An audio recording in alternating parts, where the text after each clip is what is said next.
Hey everyone, I wanted to share a book that I recently read and very much enjoyed.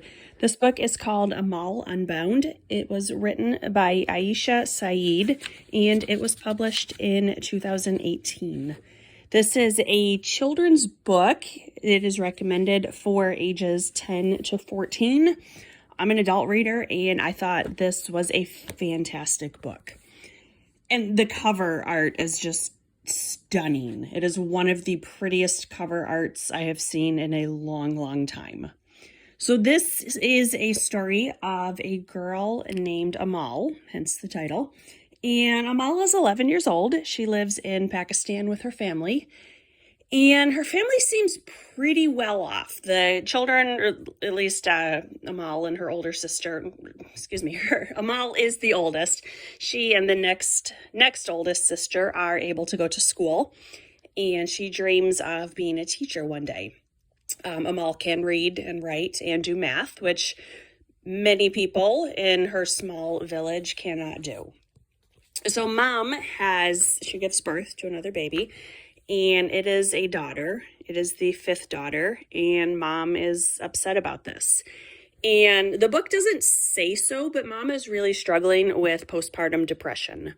So Amal has to drop out of school for a couple weeks to take care of her younger siblings. And she's really upset about this because she misses school and she misses time with her teacher and time with learning and new books and everything. And the teacher's really nice. She keeps sending home the work with the sister, trying to keep Amal up to pace with her learning. One day, Amal goes to the store, the market really, and they have a couple pomegranates, and she gets one. And on the way home, a man tries to take it from her. First, he offers money, and she says it's not for sale. And then he gets really mad and basically says he's taking it no matter what. And Amal says, no, it's my pomegranate. Tough. Poor Amal. She doesn't realize who this is. It's a man named Jawad Sahib, and he is of the Khan family, who are very rich and very influential in the town. They are running, it's not quite a sharecropping racket, but people who need money are able to borrow it from the Khan family, and then he loans it at a very, very high interest rate. So they are essentially indebted to him forever. And we find out that Amal's dad had previously borrowed some money, so they already owed the Khan family money from that. And then he's just so disrespected by Amal. And I mean, she's a little kid. It's completely over the top how he feels. I mean, it's a piece of fruit. She's a little kid. Get over it.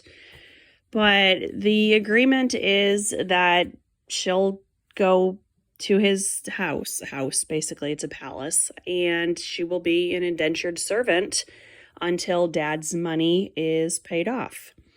And she becomes the maidservant, the lady in waiting, basically the always on call aide to Jawad's mother. And obviously she hates it there. Who wouldn't? And a couple of the other servants are pretty mean to her. She makes friends with a younger girl named Fatima and helps her learn to read. And the woman she's with, Nazreen, she's actually pretty nice to Amal. It definitely could have been worse. And Amal and the other servants feel very helpless. How they obviously see how messed up this situation is. And at the same time, they're the least able to make any changes to society, to the de facto law system in their village. And I don't want to give away the ending. Amal learns the value of standing up for herself. The end. This book was really good. It's a shorter book. It is 226 pages.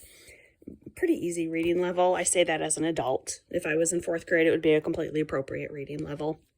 In terms of appropriateness for children, I think it was perfectly fine. Mom has postpartum depression. It's mostly presented that she's really tired. So I don't think that would really stress out kids to read that. And even while Amal is indentured, she is treated fairly well. She's never beaten. She doesn't endure any of the stories of slavery that we have heard and read in other books. So I would say it's very, I don't know if tame is the right word. I would feel comfortable recommending this to readers of any age. I really liked Amal as a character, and I really liked how she learned to find her voice. This book was published in 2018. It did not even get a Newbery Honor distinction, and I don't understand that. The Newbery that won that year was Mercy Suarez Changes Gears, which was a really good book. There were 2 honors that year. I haven't read either of them yet. I don't understand why this could not also have been an honor book. It fits in very nicely with what Newbery likes. It's a target audience child learning about herself, learning about her place in the world.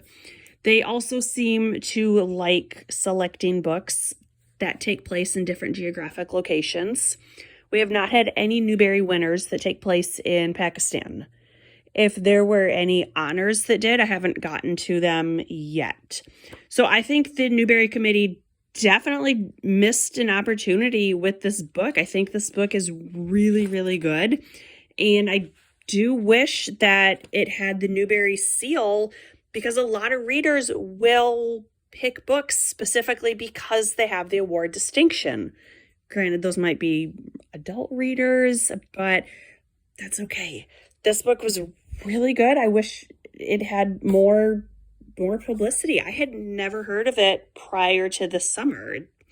The cover says it's a New York Times bestseller. I had never heard of it, and I kind of regret that I hadn't been familiar with this book or with this author. I would definitely read her other books again. So I very much recommend check it out. This is Amal Unbound. I thought it was fantastic. I hope you like it too. Thanks for watching. Bye.